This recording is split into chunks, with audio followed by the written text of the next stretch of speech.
Hi hello friends, welcome to Charu Ruchi cooking channel. ಇವತ್ತು ಬನ್ನಿ ಅಕ್ಕಿ ರೊಟ್ಟಿ ಮಾಡೋಣ. ಯಾವ ಥರ ಮಾಡೋದು, ಏನೇನು ಇಂಗ್ರೀಡಿಯೆಂಟ್ಸ್ ಹಾಕಿ ನೋಡೋಣ. ಮೊದಲಿಗೆ ಒಂದು ದಪ್ಪ ಈರುಳ್ಳಿ, ಹಸಿಮೆಣಸಿನ್ಕಾಯಿ, ಹಾಗೆ ಕೊತ್ತಂಬರಿ ಸೊಪ್ಪು, ಸಬ್ಬಸಿಗೆ ಸೊಪ್ಪು, ಒಂದು ದೊಡ್ಡ ಕ್ಯಾರೆಟ್ ತೊಗೊಂಡಿದ್ದೀನಿ. ಇವೆಲ್ಲ ತೊಳೆದ್ಬಿಟ್ಟು ಚಿಕ್ಕ ಚಿಕ್ಕದಾಗಿ ಕಟ್ ಮಾಡ್ಕೊಳ್ಳಿ. ನೋಡಿ, ಈ ಥರ ಕಟ್ ಮಾಡ್ಕೊಬೇಕು. ಎಲ್ಲ ಚಿಕ್ಕ ಚಿಕ್ಕದಾಗಿದ್ದರೆ ಚೆನ್ನಾಗಿರುತ್ತೆ. ಹಾಗೆ ಮೆಜರ್ಮೆಂಟ್ ಬಟ್ಲಲ್ಲಿ ಒಂದು ಬಟ್ಲು ಅಕ್ಕಿ ಹಿಟ್ಟು ತೊಗೊಂಡಿದ್ದೀನಿ. ಹಾಗೆ ಸ್ವಲ್ಪ ಒಂದು 3-4 ಸ್ಪೂನಷ್ಟು ಗೋಧಿ ಹಿಟ್ಟು ತೊಗೊಂಡಿದ್ದೀನಿ. ಗೋಧಿ ಹಿಟ್ಟು ಯಾಕೆ ಹಾಕೋದಂದರೆ ಅಕ್ಕಿ ರೊಟ್ಟಿ ಹರಿದೋಗಲ್ಲ, ಚೆನ್ನಾಗಿರುತ್ತೆ. ಹಾಗೆ ಸ್ವಲ್ಪ ರುಚಿಗೆ ತಕ್ಕಷ್ಟು ಉಪ್ಪು ಹಾಕ್ಕೊಳ್ಳಿ. ಒಂದು ದೊಡ್ಡ ಬಾಣಲಿಲಿ ತೊಗೊಂಡ್ಬಿಟ್ಟು ಅದು ಹಾಕ್ಕೊಂಡು ಅಕ್ಕಿ ಹಿಟ್ಟು ಮತ್ತು ಗೋಧಿ ಹಿಟ್ಟು ಹಾಕ್ಕೊಂಡು ಚೆನ್ನಾಗೆಲ್ಲ ಮಿಕ್ಸ್ ಮಾಡ್ಕೊಳ್ಳಿ. ಉಪ್ಪೆಲ್ಲ ಹಾಕ್ಕೊಂಡು ಸ್ವಲ್ಪ ಕೈ ಆಡೋಕ್ಕೆ ಅಗಲ ಬೇಸನ್ ಥರ ಇದ್ರೇ ಚೆನ್ನಾಗಿರುತ್ತೆ. ಚಿಕ್ಕದಾದರೆ ಕಲಿಸ್ಕೊಳ್ಳೋಕೆ ಬರೋಲ್ಲ ನೀಟಾಗಿ, ಇದರಲ್ಲಾದರೆ ಚೆನ್ನಾಗಿರುತ್ತೆ.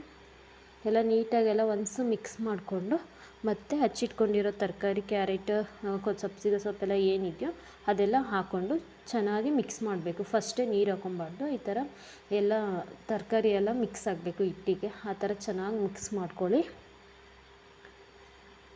ಚೆನ್ನಾಗಿ ಮಿಕ್ಸ್ ಮಾಡ್ಕೊಂಡಾದ್ಮೇಲೆ ನಾನು ಜೀರಿಗೆ ಹಾಕ್ಬೇಕು. ಇದಕ್ಕೊಂದು ಸ್ವಲ್ಪ 1 ಸ್ಪೂನಷ್ಟು ಜೀರಿಗೆ ಹಾಕ್ಕೊಳ್ಳಿ ಸಾಕು.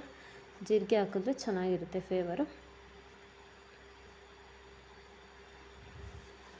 ಜೀರಿಗೆ ಎಲ್ಲ ಹಾಕ್ಕೊಂಡು ನೆಕ್ಸ್ಟು ಚೆನ್ನಾಗಿ ಮಿಕ್ಸ್ ಮಾಡಿಕೊಂಡು 1 ಗ್ಲಾಸ್ ಅಷ್ಟು ನೀರು ಹಾಕ್ಕೊಳ್ಳಿ ಸಾಕು.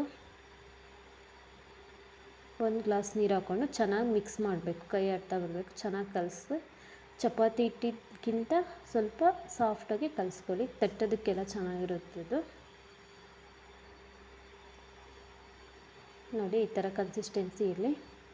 ಈ ಥರ ತೆಳು, ಜಾಸ್ತಿ ಗಟ್ಟಿನೂ ಇರಬಾರ್ದು, ಜಾಸ್ತಿ ತೆಳು ಇರಬಾರ್ದು. ಮೀಡಿಯಮ್ ಇದ್ರಲ್ಲಿ ಕಲಿಸ್ಕೊಂಡು ಮತ್ತು ಚಿಕ್ಕ ಚಿಕ್ಕ ಉಂಡೆಗಳ ಥರ ಮಾಡಿಟ್ಕೊಳ್ಳಿ. ಸ್ವಲ್ಪ ಮೀಡಿಯಮ್ ಸೈಜ್, ಜಾಸ್ತಿ ಚಿಕ್ಕದಲ್ಲ ದೊಡ್ಡದಲ್ಲ, ನಿಮ್ಗೆ ಎಷ್ಟು ಬೇಕೋ ಆ ಥರ ಮಾಡ್ಕೊಳ್ಳಿ. ಮತ್ತು ಒಂದು ಆಯಿಲ್ ಪೇಪರ್ ತಗೊಂಡು ಕಟ್ ಮಾಡಿಕೊಂಡು ಈ ಥರ ತಟ್ಕೊಳ್ಳಿ. ತೆಳ್ಳಗೆ ಎಷ್ಟು ತೆಳ್ಳು ಬೇಕೋ ಅಷ್ಟು ತೆಳ್ಳಗೆ ತಟ್ಕೊಬೋದು. ಎಲ್ಲೂ ಬ್ರೇಕ್ ಆಗೋಲ್ಲ, ಏನಿಲ್ಲ, ಚೆನ್ನಾಗಿ ಬಂದಿದೆ ನೋಡಿ. ಎಲ್ಲಿ ರೊಟ್ಟಿ ಹರಿದೋಗಿಲ್ಲ, ಏನಿಲ್ಲ. ಗೋಧಿ ಹಿಟ್ಟು ಸ್ವಲ್ಪ ಹಾಕ್ಕೊಂಡ್ರೆ ಏನೂ ಆಗೋಲ್ಲ. ಮತ್ತು ತವ ಇಟ್ಕೊಂಡು ಮೇಲೆ ಬೇಯಿಸ್ಕೊಳ್ಳಿ. ಸ್ವಲ್ಪ ಎಣ್ಣೆ ಹಾಕಿ, ಜಾಸ್ತಿ ಏನು ಎಣ್ಣೆ ಹಾಕೋದೇನು ಅವಶ್ಯಕತೆ ಇಲ್ಲ. ಸ್ವಲ್ಪ ಎಣ್ಣೆ ಹಾಕಿದ್ರೆ ಸಾಕು, ನೀಟಾಗೆಲ್ಲ ಬೇಯ್ತದು. ನೋಡಿ, ಎಷ್ಟು ತೆಳುಗೆ ಚೆನ್ನಾಗಿ ಬಂದಿದೆ. ತೆಳು ಇದೆ ಅಕ್ಕಿ ಹಿಟ್ಟು. ಈ ಥರ ಮಾಡ್ಕೊಂಡು ತಿನ್ನಿ, ಸೂಪರ್ ಟೇಸ್ಟ್ ಇರುತ್ತೆ. ಹಾಗೆ ತಿನ್ಬೋದು. ಮತ್ತು ಇದ್ರ ಜೊತೆ ಟೊಮೊಟೊ ಚಟ್ನಿ, ಕಾಯಿ ಚಟ್ನಿ, ಹಾಗೆ ಮೊಸರು ಜೊತೆ ಎಲ್ಲರ ಜೊತೆ ತಿನ್ಬೋದು. ಹಾಗೇನೂ ತಿನ್ಬೋದು. ಮಕ್ಕಳು ಅಂತೂ ತುಂಬ ಇಷ್ಟಪಟ್ಟು ತಿಂತಾರೆ. ನೋಡ್ತಾ ಇದ್ದೀರಲ್ಲ ವಿಡಿಯೋದಲ್ಲಿ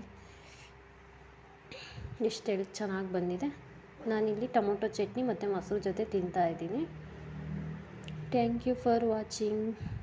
ವಿಡಿಯೋ ಇಷ್ಟ ಆದರೆ ಲೈಕ್ ಮಾಡಿ, ಶೇರ್ ಮಾಡಿ, ಸಬ್ಸ್ಕ್ರೈಬ್ ಮಾಡಿ.